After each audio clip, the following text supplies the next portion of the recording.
Alam mo ba, sa bawat pagsubok na ating hinaharap, may isang lihim na sandata na madalas nating nakakalimutan. Ito ay isang lakas na hindi nagmumula sa ating sariling kakayahan, kundi isang biyaya na handang ibigay sa atin. Sa video na ito, sabay nating tuklasin kung paano natin mahahanap ang biyaya ng Diyos, ang tunay na lakas sa ating pinakamahihirap na laban. Minsan, pakiramdam natin pasan natin ang buong mundo.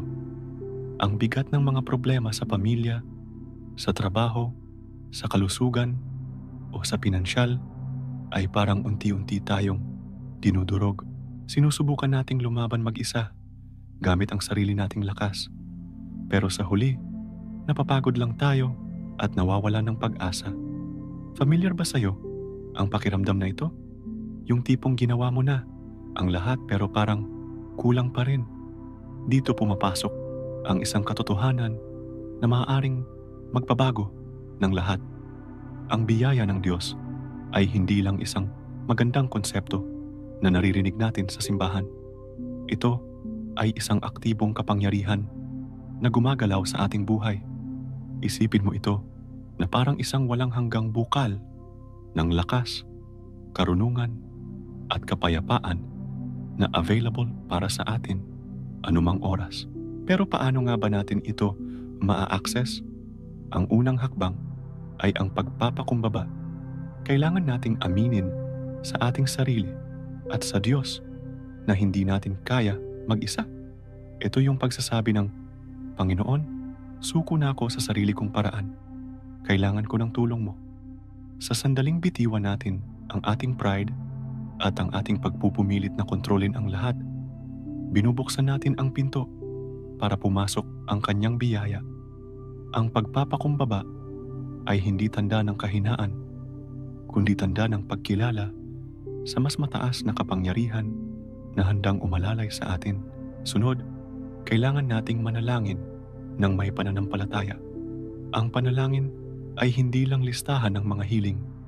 Ito ay isang pag-uusap mula sa puso. Sabihin mo sa Kanya ang lahat ng iyong takot, lahat ng iyong alalahanin, lahat ng iyong sakit. Maging totoo ka sa Kanya. At pagkatapos, maniwala ka na dinirinig ka niya at tutugon siya sa paraang pinakamakabubuti para sa iyo. Ang biyaya ay dumadaloy kapag tayo ay nagtitiwala kahit hindi pa natin nakikita ang kasagutan. Isang mahalagang paraan din para maranasan ang kanyang biyaya ay sa pamamagitan ng pagbabasa ng kanyang salita, ang Biblia. Ito ang ating manual sa buhay. Sa bawat pahina, makakahanap tayo ng mga pangako, mga paalala ng kanyang katapatan, at mga kwento ng mga taong tulad natin na nakaranas din ng mga pagsubok pero nalagpasan ito sa tulong ng Diyos. Kapag binabasa natin ang Biblia, pinupuno natin ang ating isip ng katotohanan, hindi ng kasinungalingan, ng takot at pag-aalinlangan. Ang salita ng Diyos ang nagbibigay sa atin ng tamang perspektibo. Tingnan natin ang kwento ni David. Bago niya hinarap ang higanteng si Goliath, hindi siya nagtiwala sa kanyang baluti o sa kanyang sariling galing. Ang sinabi niya, lalabanan kita sa pangalan ng Panginoon. Ginamit niya ang lakas na nagmumula sa Diyos. O si Apostol Pablo na dumanas ng napakaraming paghihirap, ang sabi niya, sa kanyang kahinaan, doon nagiging ganap ang kapangyarihan ng Diyos. Ang biyaya ng Diyos ay sapat para sa Kanya. Ganito rin sa atin.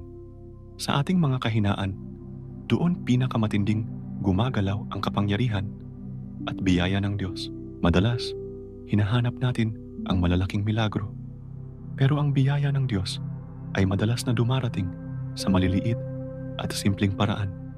Maaaring ito ay sa pamamagitan ng isang kaibigan na biglang tumawag para kamustahin ka, isang kanta na nagbigay sa iyo ng pag-asa, o isang biglaang solusyon sa isang problemang matagal mo nang iniisip. Kailangan lang nating buksan ang ating mga mata at puso para makita ang mga ito. Ang pagiging mapagpasalamat sa maliliit na bagay ay nagbubukas ng daan para sa mas malalaking biyaya. Isipin mo, ang bawat pagsubok ay isang imbitasyon. Imbitasyon para mas makilala natin ang Diyos, para mas lalong tumibay ang ating pananampalataya, at para maranasan ang kanyang biyaya sa paraang hindi pa natin nararanasan noon. Hindi niya ipinangako ang buhay na walang problema, pero ipinangako niya na sasamahan niya tayo sa bawat hakbang. Ang kanyang biyaya ang magiging kalasag natin laban sa mga pag-atake ng kaaway. Ang kanyang biyaya ang magiging pampalakas natin kapag gusto na nating sumuko. Kaya sa susunod na maramdaman mo na nasa dulo ka na ng iyong pagtitiis, alalahanin mo ito. Hindi ka nag-iisa. Mayroong biyaya na laan para sa iyo. Huminto ka sandali. Huminga ka ng malalim at sabihin mo, Panginoon, kailangan ko ang iyong biyaya ngayon. Maniwala ka, darating ito. Bibigyan ka niya ng lakas na hindi mo akalaing mayroon ka, ng kapayapaan na hindi kayang unawain ng isip, at ng karunungan para malaman ang susunod na hakbang. Ang pinakamahirap mong laban ay maaaring maging entablado para sa pinakamalaking pagpapakita ng biyaya ng Diyos sa iyong buhay. Huwag kang matakot. Huwag kang panghinaan ng loob. Yakapin mo ang proseso, magtiwala ka sa Kanya, at panoorin mo kung paano Kanya itatawid sa tagumpay. Ang biyaya niya ay laging sapat. Sana ay may napulot kang inspirasyon sa ating pinag-usapan ngayon. Ang paghahanap sa biyaya ng Diyos ay isang pang-araw-araw na paglalakbay at kasama mo ako diyan. Maraming salamat sa iyong panonood. Kung nakatulong sa iyo ang mensaheng ito, huwag kalimutang i-like ang video na ito at ibahagi sa iyong mga kaibigan na maaaring nangangailangan din nito. At para hindi mo mapalampas ang ating mga susunod na video, mag-subscribe ka na sa aming channel at i-click ang notification bell. Hanggang sa muli, manatiling matatag at laging umasa sa biyaya ng Diyos. Mag-ingat ka palagi. Kamusta mga ka-faith journey? Kumusta ang puso mo ngayon? Minsan, parang ang bigat ng mundo. 'Di ba? Yung mga problema, parang walang katapusang alon na humahampas sa atin. Sa mga sandaling iyon, madaling makaramdam na nag-iisa tayo, na parang sumusuko na ang lahat. Pero sandali, may gusto akong ibahagi sa inyo. Isang bagay na mas malakas kaysa sa anumang pagsubok. Ito ang biyaya ng Diyos. Ano nga ba ang biyaya? Ito yung hindi natin saslusyonong pagmamahal at pabor mula sa Kanya. Hindi ito dahil sa galing natin o sa kabutihan natin, kundi dahil sa walang hanggang pag-ibig niya at sa biyaya na yan, may nakatagong lakas. Isang lakas na kayang magbabago ng lahat. Isipin mo na lang ang buhay ni David, isang simpleng pastol na humarap sa isang higante, si Goliath. Sa mata ng tao, imposible siyang manalo. Lahat ng sundalo takot. Pero si David, may daladalang pananampalataya. Sinabi niya, "Ikaw ay lumalapit sa akin na may tabak, sibat, at pantusok, ngunit ako'y lumalapit sa iyo sa pangalan ng Panginoon ng mga hukbo." Hindi niya inasahan ang sarili niyang lakas. Ang sandata niya, ang pananampalataya sa biyaya at kapangyarihan ng Diyos. At alam nating lahat ang nangyari, di ba? Isang bato lang ang katapat ng higante. Ganyan din sa buhay natin. Ang mga Goliath natin, maaaring problema sa pera, sakit, sirang relasyon, o kalungkutan, ay mukhang napakalaki at nakakatakot. Ang tendensya natin, subukang labanan ito gamit ang sarili nating lakas. Nagpupuyat, nag-aalala, nag-iisip ng lahat ng paraan. Pero napapagod lang tayo, nauubos. Pero paano kung, tulad ni David, lalapitan natin ang ating mga higante, hindi gamit ang sarili nating lakas, kundi sa pangalan ng Panginoon? Paano kung aaminin natin sa Kanya, "Panginoon, hindi ko na po kaya. Sukong-suko na ako. Pero naniniwala ako na sa inyong biyaya may lakas. Sa inyong biyaya may pag-asa. Ang pagtanggap sa biyaya ng Diyos ay parang pagbubukas ng palad. Kapag nakakuyom ang kamao natin, sinusubukang kontrolin ang lahat. Walang espasyo para sa tulong ng Diyos. Pero kapag binuksan natin ang ating mga kamay sa isang kilos ng pagsuko at pagtitiwala, doon niya ibubuhos ang kanyang lakas. Doon niya ipapadama ang kanyang presensya. Baka sabihin mo, pero ang dami kong pagkakamali. Hindi ako karapat-dapat sa biyaya niya. Good news, wala ni isa sa atin ang karapat-dapat. Kaya nga ito tinawag na biyaya. Ibinibigay ito ng libre dahil sa pagmamahal niya, hindi dahil sa gawa natin. Sabi nga sa 2 Corinthians 12:9, ang aking biyaya ay sapat na para sa iyo, sapagkat ang aking kapangyarihan ay nagiging ganap sa kahinaan. Wow!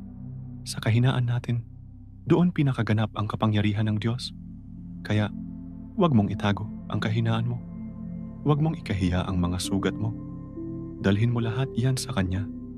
Sa bawat pagpatak ng luha, sa bawat buntong hininga ng pagod, doon siya kumikilos. Doon nagiging sapat ang Kanyang biyaya. Ang pinakamahirap na laban ay hindi nilalabanan ng mag-isa. Sa bawat hakbang, sa bawat pagsubok, kasama natin ang Diyos. Ang biyaya niya ang ating kalasag laban sa mga paninira ng kaaway. Ang biyaya niya ang ating tabak laban sa kasinungalingan ng kawalan ng pag-asa. Ang biyaya niya ang ating pampalubag loob sa gitna ng unos. Tingnan mo ang kwento ni Job. Nawala sa kanya ang lahat. Kayamanan, pamilya, kalusugan. Dumaan siya sa sobrang sakit at pagdurusa. Pero sa huli, sa gitna ng kanyang paghihirap, mas malalim niyang nakilala ang Diyos. Nakita niya ang soberanya at biyaya ng Panginoon sa parang hindi niya pa nakikita dati. At ibinalik ng Diyos ang lahat sa kanya. Higit pa sa dati, hindi ibig sabihin na kapag may biyaya ng Diyos, wala nang problema. Hindi. Pero ibig sabihin, sa gitna ng problema, hindi tayo bibitawan. Sa gitna ng apoy, hindi tayo masusunog. Sa gitna ng baha, hindi tayo malulunod. Dahil ang kamay ng Diyos na puno ng biyaya ay laging nakaalalay sa atin. Paano natin mahahanap at mararanasan ang biyayang ito sa araw-araw? Una, sa panalangin. Maging tapat ka sa Diyos. Sabihin mo sa Kanya ang lahat. Panginoon, kailangan ko ng lakas mo ngayon. Punan mo ako ng iyong biyaya. Ang panalangin ang tulay natin patungo sa trono ng biyaya. Pangalawa, sa pagbabasa ng Kanyang salita. Ang Biblia, bawat pahina nito ay puno ng mga pangako ng Kanyang biyaya at katapatan. Kapag binabasa natin ito, pinapaalalahanan tayo kung sino siya at kung ano ang kaya niyang gawin. Nagbibigay ito ng pag-asa at nagpapatibay ng ating pananampalataya. Pangatlo, sa pakikipag-isa sa ibang mananampalataya. Huwag kang mag-isa. Humanap ka ng community, ng church family, na pwedeng manalangin kasama mo, na pwedeng mag-encourage sa'yo. Ang biyaya ng Diyos ay dumadaloy din sa pamamagitan ng Kanyang mga anak. Tandaan mo, ang laban na hinaharap mo ngayon, gaano man ito kahirap, ay may katapusan. At sa bawat yugto ng laban na yan, ang biyaya ng Diyos ay sapat. Hindi ka niya pababayaan. Hindi ka niya iiwan. Manalig ka lang. Kumapit ka sa Kanyang mga pangako. Buksan mo ang iyong puso para tanggapin ang lakas na nagmumula lamang sa Kanya. Ang iyong pinakamalaking pagsubok ay maaaring maging daan para sa iyong pinakamalaking testimonyo ng katapatan at biyaya ng Diyos. Huwag kang sumuko. Ang tagumpay ay nasa panig ng mga nagtitiwala sa Panginoon. Hawak ka niya. Maraming salamat sa panonood at pakikinig. Sana ay naging pagpapala ito sa inyo. Kung napalakas ka ng mensaheng ito, huwag kalimutang i-like ang video na ito at mag-subscribe sa ating channel para sa mas marami pang nakaka-inspire na content. I-share mo na rin ito sa mga kaibigan mo na alam mong nangangailangan ng paalalang ito. Mag-iwan ka rin ng comment sa ibaba. Gusto naming marinig ang iyong kwento. Hanggang sa muli, manatili tayong matatag sa biyaya ng Diyos. Pagpalain ka.